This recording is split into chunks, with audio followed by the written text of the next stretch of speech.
이 새벽 우리에게 주신 하나님 말씀은 누가복음 23장 26절에서 43절까지의 말씀입니다. 누가복음 23장 26절에서 43절까지의 말씀입니다.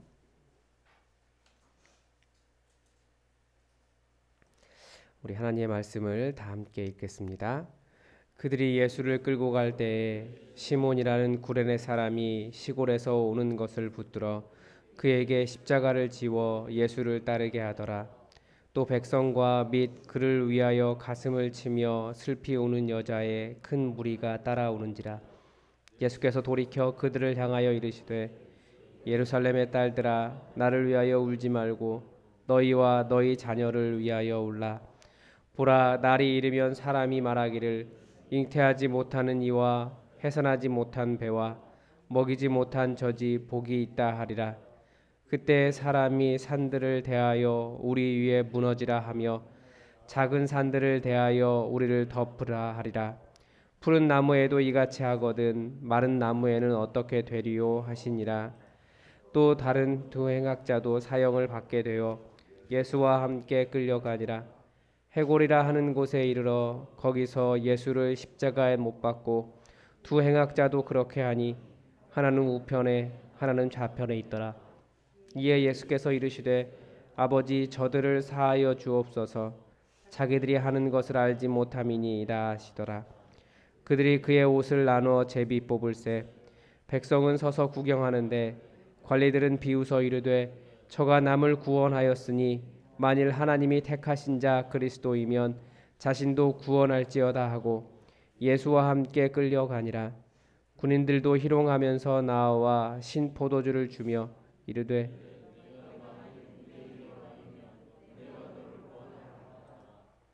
그의 위에 이는 유대인의 왕이라 쓴 패가 있더라. 달린 행악자 중 하나는 비방하여 이르되 내가 그리스도가 아니냐 너와 우리를 구원하라 하되 하나는 그 사람을 꾸짖어 이르되 내가 동일한 정죄를 받고서도 하나님을 두려워하지 아니하느냐. 우리는 우리가 행한 일에 상당한 보응을 받는 것이니 이에 당연하거니와 이 사람이 행한 것은 옳지 않은 것이 없느니라 하고 이르되 예수여 당신의 나라에 임하실 때에 나를 기억하소서 하니 예수께서 이르시되 내가 진실로 내게 이르노니 오늘 내가 나와 함께 낙원에 있으리라 하시니라. 아멘. 오늘은 예수님이 십자가를 지시고 십자가에서 죽으시는 마지막 장면을 보여주고 있습니다. 사람이 죽으면 모든 것이 끝난 것 같잖아요. 그런데 오늘 본문을 보면서 정말 죽음 그 십자가 위에서도 예수님은 예수님이시구나 라고 하는 것을 볼 수 있습니다. 먼저 본문에서 제일 먼저 등장하는 사람은 구레네 사람입니다. 이 구레네는 북아프리카 지역의 지역입니다. 그러니까 아마 명절에 순례자로 왔던지 아니면 혹은 그 땅에 머물고 있는 거류민일 가능성이 있습니다. 로마 군인들이 구레네 사람 시몬에게 예수님의 십자가를 지워 예수를 따르게 했습니다. 아마 예수님이 밤새 맞으셨기 때문에 아무런 힘이 없으셔서 이렇게 했던 것 같습니다. 그렇지만 이 시몬은 아마 역사상 가장 독특한 경험을 한 사람일 것입니다. 그래서 결국은 아마 초대교회에 어떤 역할을 한 사람이었다라고 그렇게 보입니다. 그리고 또 많은 사람들이 예수님 때문에 가슴을 치면서 우는 사람들이 그렇게 예수님을 따라왔습니다. 그러니까 제자들은 다 도망갔어요. 그런데 모든 사람들이 또 다 예수님의 사형을 찬성한 것은 아니라고 하는 것도 보여줍니다. 아마 예수님의 사형을 찬성한 사람보다 예수님의 십자가의 죽음으로 인해서 가슴 아파하는 사람이 훨씬 더 많았을 것입니다. 그런데 사람들은 더 힘이 있는 사람이 결국 이긴 것이죠. 그리고 또 하나는 예수님이 말씀을 성취하셔야 했기 때문에 그들의 목소리가 이겼다라고도 볼 수 있습니다. 그런데 예수님께서 그들을 돌이켜서 그들에게 말씀하십니다. 예루살렘의 딸들아 나를 위하여 울지 말고 너희와 너희 자녀를 위하여 울라라고 말씀하십니다. 저는 처음에 예수님의 이 말씀이 예수님의 사랑으로 그렇게 보였습니다. 십자가를 지시면서도. 그런데 또 한 가지가 더 들어있더라고요. 바로 세 번째로 예루살렘이 멸망할 것을 예언하신 겁니다. 보라, 날이 이르면 사람이 말하기를 분명히 그 날이 올 거라는 거예요.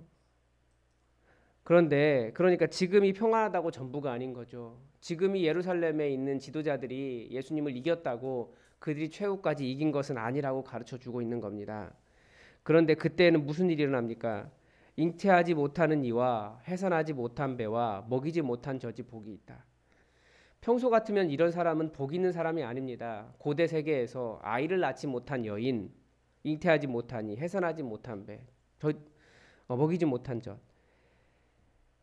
평소의 상황으로는 전혀 복을 받을 만한, 복이 있다라고 말할 만한 상황이 아니에요. 그러나 일상의 상황에서는 저주받았다고 말할 만한 상황이지만 재난의 고통이 워낙 크기 때문에 오히려 자녀가 없는 것이 복이 있다라고 말할 정도의 고통이 그 땅에 임할 것이다 라고 예수님께서 말씀하십니다.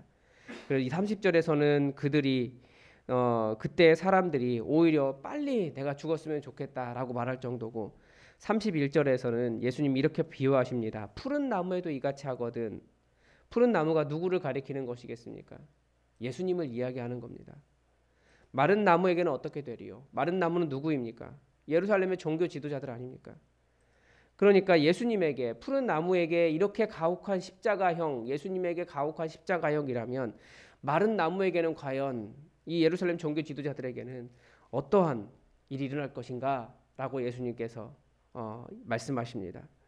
그러니까 차라리 내 십자가가 훨씬 더 가벼운 것이다. 인간이 자기의 고집 속에서 죽어가는 것보다 예수님의 십자가가 더 가벼운 것이다. 얼마나 사람들이 죽어가는 것이 안타까우시면 예수님께서 그렇게 말씀하시겠습니까? 예수님 좌우편에 또 다른 행악자가 있었습니다. 그 사람들은 사형을 받게 되어 예수님과 함께 끌려가는데 해골이라고 하는 곳에 이르렀습니다. 해골이 라틴어로 칼바리아라고 해서 실제로 해골이라는 뜻입니다. 아마 예루살렘 주변에 있는 길 끝에 있는 바위로 된 곳이라고 그렇게 생각이 됩니다. 예수님을 십자가에 못 박고 두 행악자도 그렇게 했습니다. 십자가가 무엇입니까? 사람을 죽이는데 고통을 극대화시키는 거예요. 누가복음은 예수님을 십자가에 못 박았다라고 이야기하고 있는데 못 박으면 사람이 피 흘려서 죽는 것이 아니라 결국은 몸이 축 처져서 숨을 쉴 수 없어서 질식해서 죽는다고 합니다. 사실은 예수님께서 이렇게 많은 말을 십자가에서 7마디를 하셨다고 하는데 7마디 말할 수 있는 것도 큰 힘이 힘이 많이 든다라는 거예요. 굉장히 고통스럽게 예수님이 헐떡이면서 간신히 말씀하신 겁니다. 그런데 하나는 우편에 하나는 좌편에 있더라. 이것이 어떤 자리입니까? 세베대의 두 아들 야고보와 요한이 예수님께 요청한 자리예요. 그 자리 누가 가져갔습니까? 누가 차지했습니까? 십자가를 지는 사람만 차지하는 거예요. 도망간 제자들이 차지할 수 있는 자리가 아니었습니다. 그 자리가 영광의 자리도 아니었습니다. 매우 고통스러운 자리였습니다. 정말 예수님 십자가 지실 때 예수님이 정말 외롭게 십자가를 지었다라는 것을 또 한 번 느낄 수 있습니다. 그런데 예수님은 끝까지 저들의 죄를 사하여 주십시오. 자기들이 하는 것을 알지 못합니다. 끝까지 사람들을 용서하셨습니다. 그것이 바로 예수님이 이 땅에 오신 이유이고 그것이 바로 예수님이 우리 인간들과 다르신 이유입니다. 그의 옷을 나로 제비 뽑을세, 이것은 시편 22편 18절의 말씀을 성취한 것이죠. 백성은 서서 구경합니다. 왜 구경했습니까? 이게 종교인들의 잔인함이에요. 종교라면 자기들이 원하는 것, 자기들이 옳다고 생각하는 것 때문에 사람 죽이고 즐거워하는 것이 종교인입니다. 그리스도인들은 그런 사람들이 아니죠. 비록 우리와 다르다 할지라도 아픈 것은 아파하는 거예요. 인간의 마음을 잃어버리지 말아야 됩니다. 누구는 끔찍한 고통 속에서 질식해서 죽어가는데 누구는 몇 시간의 즐거운 구경거리예요. 몇 시간이 걸리는 즐거운 구경거리였습니다. 어떻게 사람이 이렇게 잔인해질 수 있습니까?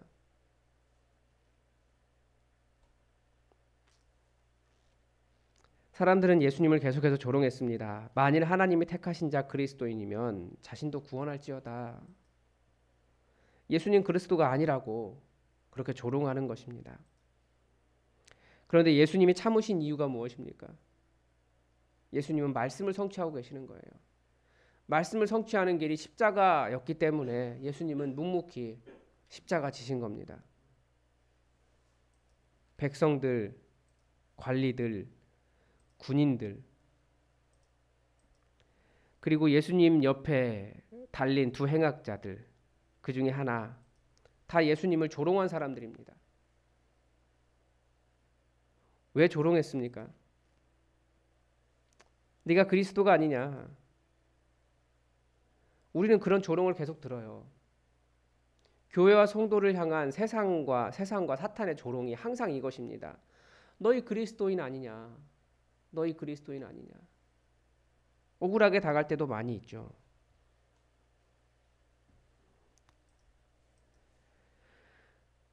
그런데 이 부분이 저는 말로 할 수 없는 어떤 뭐라고 얘기해야 되는지 모르겠습니다. 그 예수님 옆에 달려서 십자가에 죽어가는 한 사람이 예수님께 그렇게 말합니다. 당신의 나라에 임하실 때에. 지금 이 상황이 우리 눈에 보기에는 다 끝입니다. 예수님 십자가에서 죽으시기 때문에 다 끝이에요. 거기서는 어떠한 희망도 발견할 수 없고 그 그리스도라고 말했던 그 예수님이 숨도 쉬지 못하고 말 한마디도 제대로 할 수 없는 너무나 큰 고통 속에서 죽어가고 있는 상황이에요. 모든 것이 끝나버렸어요.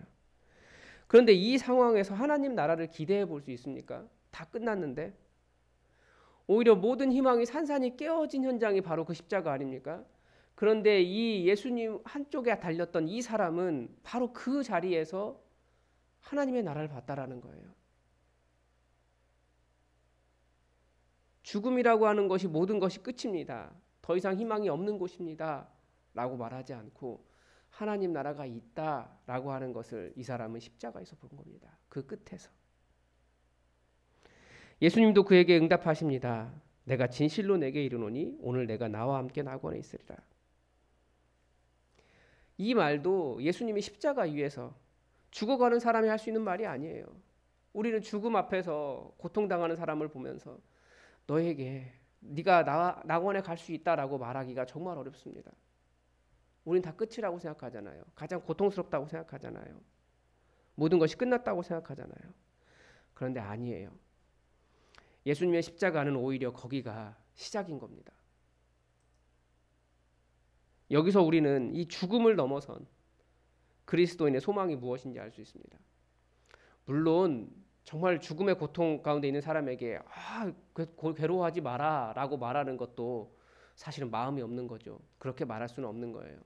그러나 그 고통, 그 죽음이라고 하는 곳이 끝이 아니라 바로 하나님 나라로 들어가는 첫 번째 관문이다. 오히려 문을 여는 것이다. 라고 하는 새로운 소망을 발견할 수 있다는 겁니다.